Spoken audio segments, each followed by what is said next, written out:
you doing, guys? Today, as you can see, we're working on a B1290 Clinton motor. Was just going ahead and cleaning up the crankshaft so that way we can get the RJ35 drive pulley on there. No problems, slid right on. The owner did drop off the correct Shanaki nut for the recoil, so we'll be working on that. We're going to install the head, get it all torqued into place. We're also going to clean up the breather and put the breather all together. Clinton motors originally came, for the most part, the earlier Clintons, there was some Carburetor carburetors, but for the most part, from about, I would say mid 1955, late 1955 forward, they used LMG Walbro carburetors. I'm not a fan of those, so we're going to convert this engine to a Carter N carburetor. I have that downstairs soaking with all the parts, and we'll go through all that. We'll get the flywheel on, and hopefully the blower cover and the tins, so that way we can go ahead and install it on this 1956 RJ35. Once we get that done, then we'll have a little bit of tidiness going on when it comes to the tractor. We should be able to get it started and hopefully running, but we're getting ahead of ourselves. Let's get this thing downstairs, and we're going to pop the oil pan off it and see what we got going on down inside there. Before I bring this down to the basement, because it's cold. It's snowed. I don't think there's any more snow out there, but it snowed yesterday. It's a little bit warmer today, but it's still cold. This engine's 30 degrees because it's been that cold lately. I went ahead and pulled the two 5/8 or the 5/8 head bolts that hold the oil pan in place. I gave it a couple quick knocks with the dead blow hammer to get it to free up, and wow, what a mess. I don't know why I used this blue stuff. It's just, I don't know why. So let's go ahead and take a look what we got inside here. I remember this engine looking really clean inside, which it does. You can see the tapered roller bearing over here on the side. That's what a B1290 has, not a straight or a standard bearing. I don't know what it's exactly called, but I call it a straight style bearing, a standard bearing, whatever. But that's a tapered roller bearing. I know that for sure. We're going to go ahead and roll this piston up. You can see we have the dipper. We actually have some blue. Oh yeah, now that feels really good. There's no movement in there. Everything looks really squeaky clean down in there. The only thing that's bad is all this blue Permatex that's everywhere. So I'm going to get all that off and then clean up the oil pan, get that all done, and then put it back together. I'll probably use some Durco sealer, the orangey kind of color, and I'll make sure I keep it towards the inside so that way when I squeeze the pan down, it doesn't like ooze out like crazy like all this blue. So let me get this cleaned up while the carburetor's soaking, and then we'll get back to putting it back together. So I got the bulk of the sealer off. I'm just using a razor blade and just gingerly kind of scraping the razor blade along to push the stuff to the outside. I don't want anything falling in. I do go from time to time looking inside just to make sure I don't have any Permatex that's fallen in. On the outside corner, the very outside edge, I'll use my finger or very carefully use a piece of Scotch-Brite just to clean up the edge.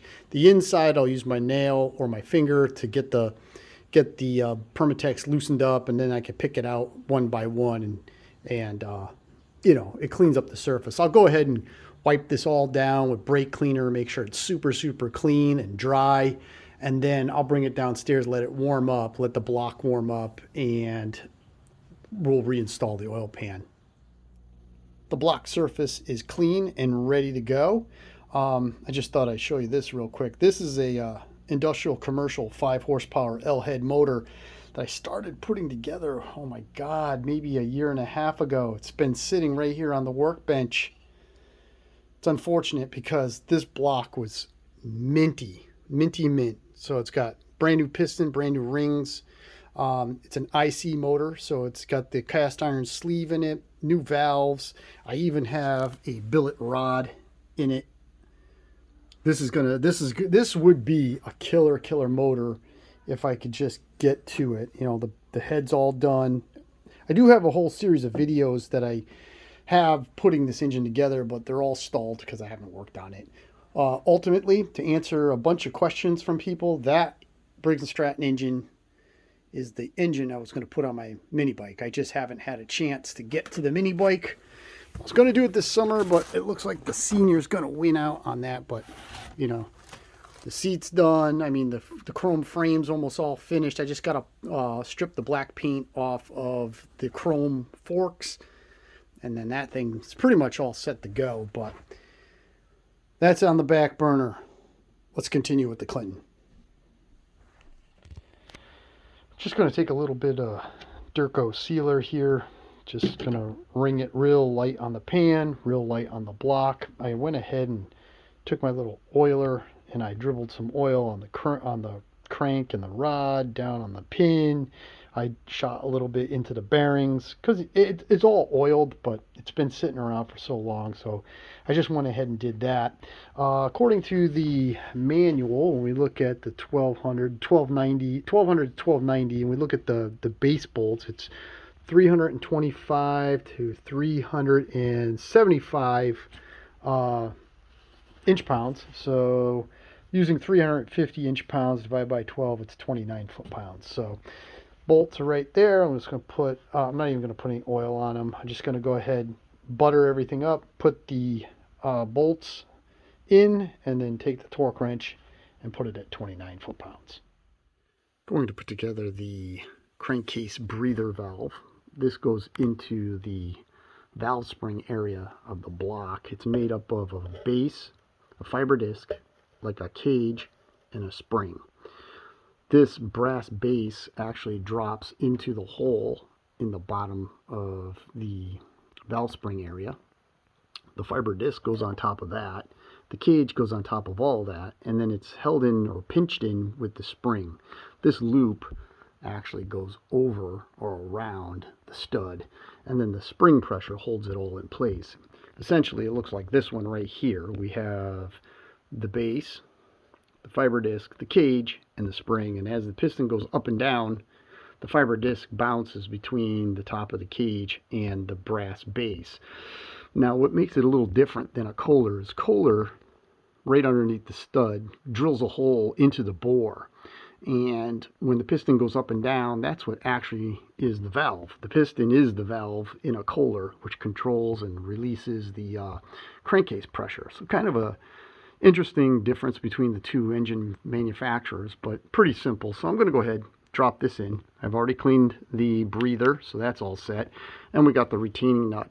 I'm going to go ahead and put the breather in place, and then we're going to go through the parts bin looking for a gasket for this, as well as we might dig out some carburetor parts. I apologize about the background music. That's my dryer running. But as you can see, the breather is in place. Everything is situated, so that's all set to go. I went ahead and found a new gasket for the breather. So I'm going to go ahead and bolt the breather in place. Next up, I'm going to clean the head, clean the top of the block, and we're going to dig out a head gasket and put that together. I have the head cleaned up and lightly surfaced. You might say, hey Vin, I've seen in the past that you clean these up and polish them. The only reason why I didn't do it to this head is because I'm trying to keep the cost structure of this project to a minimum for the customer. They want a good solid running engine, and that's what I'm going to deliver. Clean the deck. Gonna just shoot it with some oil, because not that it's dry, but this, you know, the cylinder hasn't had any oil in it. I'm sure the rings are a little bit dry, so that'll help that out. We're going to go ahead and dig into the parts boxes here, and as you can see, I have way too many parts. I mean, we got rings for K91. This is a 10 over piston. I mean, valves. If anybody needs a valve for a K91, I got a ridiculous amount of NOS valves. I got, this is a rod. I mean, gaskets. We got tons and tons of gaskets. We have, what else do we have here? I don't know. We got all sorts of things in here. Carb kits. Here's a funny thing. I thought I needed a carb kit, so I went and I bought a couple off of eBay. Come to find out, go down in the basement. What do I have? I have a multitude of carb kits just laying here. I think this was even a Kohler. These are actual NOS Kohler ones. But what we need really is this. You think I got enough Clinton head gaskets? Yeah, I got a lot. So we're going to take one of those. If you need Clinton valves and probably some of the only 1200, 1290, A1200 NOS crankshafts. I still have a couple of those. So we're going to go ahead, pull a head gasket out. I'm going to go ahead and there's the bolts, the book. Let's see what the book says. Where is it? Head bolts right there. 200 to 220 inch-pounds. So you see me do heads a million times. So I'm going to go ahead and put the head on, torque it all down. We've got the torque wrench right there on the floor. And then we'll move on.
All right, all of the carburetor parts thrown here on the workbench. The body's been soaked, blown out with air, all the passages, everything is good. Just gonna go ahead and reuse the bowl, that's fine. This is just a random float I had because this carburetor didn't have a float. Perfectly fine, no loose bodies, no liquid, so it should be good. Main jet needle with a main jet spring, idle needle with an idle spring, which just fell on the floor. Brass nut for the bowl, so that's all set. And then I have a new kit that I got off the internet. I thought it was going to be a China brand, but developed in Brazil, made in Brazil. How cool is that? Thank you, Brazil. Float bowl seal, fuel control seal. We have a new float pin. We have a new float seat and needle, as well as the gasket that goes on the bottom of the seat. And then this is the bowl nut seal, which unfortunately doesn't fit very well. It's a little bit big, but we will roll with it irregardless. A couple little things that I do on one of these Carter N carburetors is there is a physical measurement needed from the base of the carburetor to the very, I guess, the bottom edge of the float. But if you just visually set it up so they're parallel, so the base and the bottom edge of the float are parallel, you'll be perfectly fine. The float needle, one of the things that I do when I drop it into the seat is I'll just spray it very lightly with some WD-40. That keeps it from sticking while this thing is not being used. You can see the float needle is all the way down right there. And then when you go like this, everything slides real nice and smooth. And that's just to keep it in, it won't stick until you first start it up. And once it's got fuel running through it, it'll lubricate itself. Sometimes I use these, sometimes I don't. This is like I said, that controls, it goes underneath the float in this position like this. And it kind of keeps the fuel from splashing up into the vent area. Sometimes I use them, sometimes I don't. I don't know if I'm going to, but all I do know is I'm going to go ahead and button up the bowl onto the carburetor body. Well, I think that's it for this video. I apologize for the content being kind of dry. I just ran into a couple problems here which are going to take some time to figure out. So one of the things that is needed on this motor is this part right here, and not specifically this particular one, but what this is this is a throttle actuator that goes on this post, which this particular motor, as well as the motor that was on the RJ35 that I'm working on, neither one of them had these parts, the post or this. And what this is this is where the throttle actually hooks up. The cable comes off this bolt, it hooks up to this piece right here, and it actuates the arm. This arm then pulls on this spring, okay, which is attached to the governor arm. The governor arm has the link goes to the carburetor, okay? But as you can see, this particular one that I took out of my parts bin is a little too long. It should be like about that length. So I'm going to have to play with that. The other thing too that kind of stinky is this thing is pretty worn out. So I may have to drill this. I don't know. I don't know exactly what I'm going to do, but I got to figure that out. This has got to get cleaned. The other thing too I'm running into a problem with is this, even with the gasket, the carburetor, for some reason when I slide it onto it's hitting this, it's hitting this nut that holds the breather. And it probably would work, but you could never get the bowl off if you needed to, because it'll be pressed right up against the breather nut. So, and I don't really want to run two gaskets on the carburetor. So I got a couple, and then I got to get a spark plug, and I got to get the flywheel. I mean, there's a bunch of little things that I need to do in order to get this engine right where I need it so I can put it back on the tractor. But for this particular day, I think we're going to call it. All right, guys, thank you very much for watching. Thank you for all your viewership. Thank you for all the nice comments and questions that you've asked me over the last few weeks. I really do appreciate it. So please like, share, subscribe, and add a comment, because that all helps the video just get ahead of the algorithm for Mr. YouTube or Mrs. YouTube. So really do appreciate all that.